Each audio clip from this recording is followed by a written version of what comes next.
Seja muito bem-vindo a mais um vídeo de nutrição digital.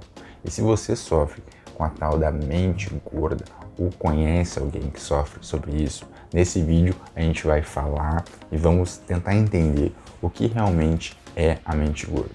E além disso, vou te mostrar problemas que você pode ter relacionados à alimentação. Então, antes do vídeo, não esqueça de se inscrever e deixar aquele like. Então vamos lá. A mente gorda, ela normalmente é uma expressão preconceituosa que foi criada para desqualificar todas as pessoas que sofrem por sobrepeso, com obesidade, tá? O sentido que tem a mente gorda é pessoas que comem além da conta e que não conseguem resistir à comida. Então estão passando na rua e sempre quando encontram uma padaria, um doce, um salgado, vão lá e comem. Então é essa percepção de descontrole relacionada à alimentação.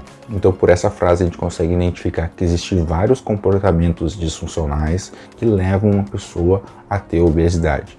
E vamos trazer então o que leva uma pessoa a ter essa obesidade. Então quais são os fatores, que levam uma pessoa a ter obesidade? Eu preciso falar dos 3 pilares da alimentação, que são fatores sociais, fatores genéticos e fatores emocionais, certo? Os fatores genéticos a gente não pode controlar, certo? A gente nasce com eles e a gente deve lidar com eles por toda a vida. Mas os fatores sociais e os fatores emocionais a gente pode mudar e modelar de acordo com a nossa percepção.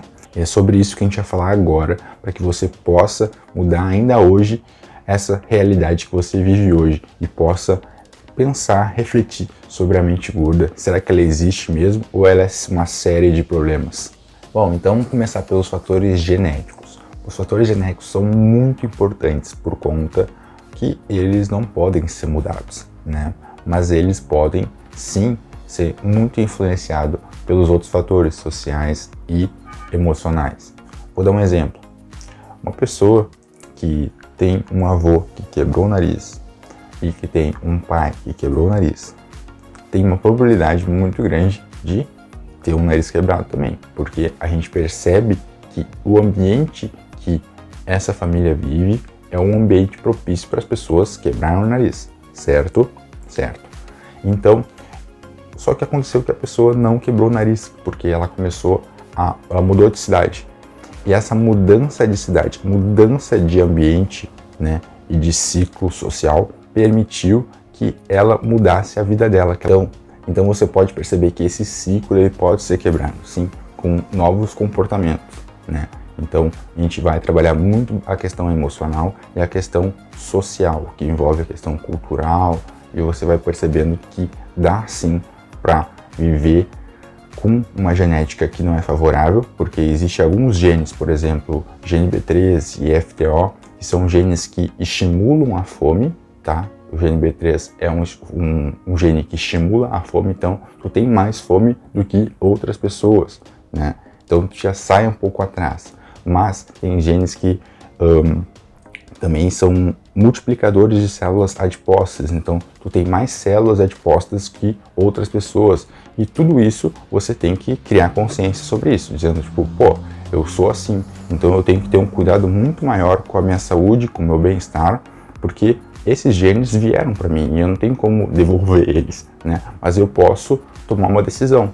E só lembrando que existem várias formas de corpos, então não adianta tu se comparar com um vizinho ou com uma amiga tua, porque provavelmente o teu corpo é muito diferente do corpo da tua vizinha e da tua amiga, Então são 3 corpos completamente diferentes, estruturalmente, e que nunca vão chegar num mesmo local, Mesmo que você faça come as mesmas coisas, vocês não vão chegar no mesmo resultado, certo?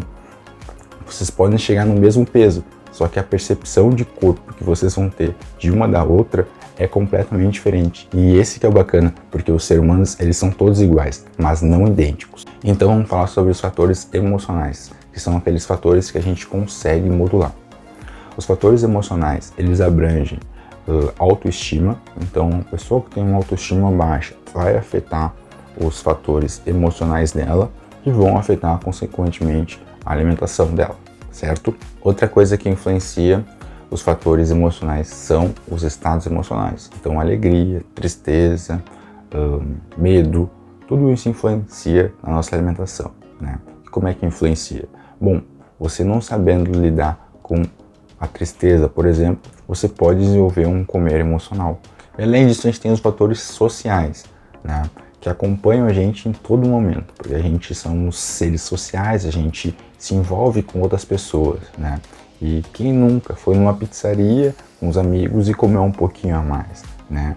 Então, isso é natural, é do ser humano, né? Quando a gente come sozinho, a gente tende a ter um pouco mais de controle. Quando a gente sai com os amigos, tem a influência das outras pessoas, a gente tende a comer um pouco menos ou comer um pouco mais. E entender esses fatores são muito importantes por conta que quando você tem um desequilíbrio neles, você começa a desenvolver comportamentos disfuncionais, tá? E quais são esses comportamentos disfuncionais? O primeiro deles e o mais famoso é a restrição de grupos alimentares. Então, normalmente é o carboidrato. Então, as pessoas que tiram todo o carboidrato da refeição ou deixam uma quantidade mínima, né? E a gente chama de low carb. Então, os estudos mostram que uma dieta low carb gera comportamentos disfuncionais que afetam esses fatores, né? Principalmente fatores sociais e fatores emocionais, porque o carboidrato é fundamental, né, para as questões de energia do cérebro. Então, te deixa com mau humor, te deixa mais irritado, certo? Então, tudo isso vai influenciar nesses fatores, tá? Só para você ter um pouco de noção. Vamos para o segundo fator. O segundo fator é aquela pessoa que fica sempre preocupada com o que vai comer. Então, uma pessoa que fica ali, o que eu vou comer se eu sair agora? Porque eu estou em dieta, que eu não posso comer isso, não posso comer aquilo, e acaba não aproveitando com os amigos, né? E o que acontece normalmente é que essa pessoa fica uma hora sem nada, não vou comer, não vou tomar isso, não vou tomar aquilo, só que aí depois, com todos aqueles gatilhos, com todas aquelas comidas ali, acaba se excedendo, comendo mais do que deve, né, para compensar aqueles momentos ali que ela teve de restrição. E já puxando um gancho para o quarto fator, que é gastar muito tempo pensando na sua estética, no seu corpo, né? Então isso é muito complicado, porque hoje em dia a gente valoriza muito essa questão de estética, só que isso traz muita angústia para algumas pessoas, né? E esse cuidado excessivo com o corpo acaba sendo insustentável porque a nossa vida é muito dinâmica, né? A gente tem sempre altos e baixos. Nesses baixos a gente tende a comer um pouco mais. Quando você tem um poder muito grande, você quer perder gordura, quer perder peso, você acaba não aceitando esses declínios da vida e acaba se frustrando ali. E aí você acaba comendo cada vez mais para poder suprir essa vergonha e essa culpa que acaba tendo, e você sobe de novo, e aí você faz essa restrição, você desce e fica aquele efeito sanfona sempre. Bom, então fazendo um resumo do vídeo de hoje, a gente conversou um pouco sobre a questão da mente gorda, que é um termo muito preconceituoso e acaba fazendo até mal, porque a gente acaba escondendo os fatores que levam a pessoa a ter uma obesidade, a ter comportamentos disfuncionais. E a gente pode ver que são os fatores emocionais, genéticos e sociais que são os pilares da nossa alimentação. E qualquer desequilíbrio deles, eles vão afetar a nossa vida, certo? Então, a gente pode ver que o que leva a esse desequilíbrio são comportamentos disfuncionais. A gente listou um por um os comportamentos disfuncionais mais comuns, né? Então, espero que vocês tenham tempo para olhar, para perceber se vocês têm esses comportamentos disfuncionais, certo? Para você melhorar a sua vida, tá? Então, espero que vocês gostem do vídeo. Não se esqueça de se inscrever aqui no canal e deixar aquele like, beleza? Até o próximo vídeo.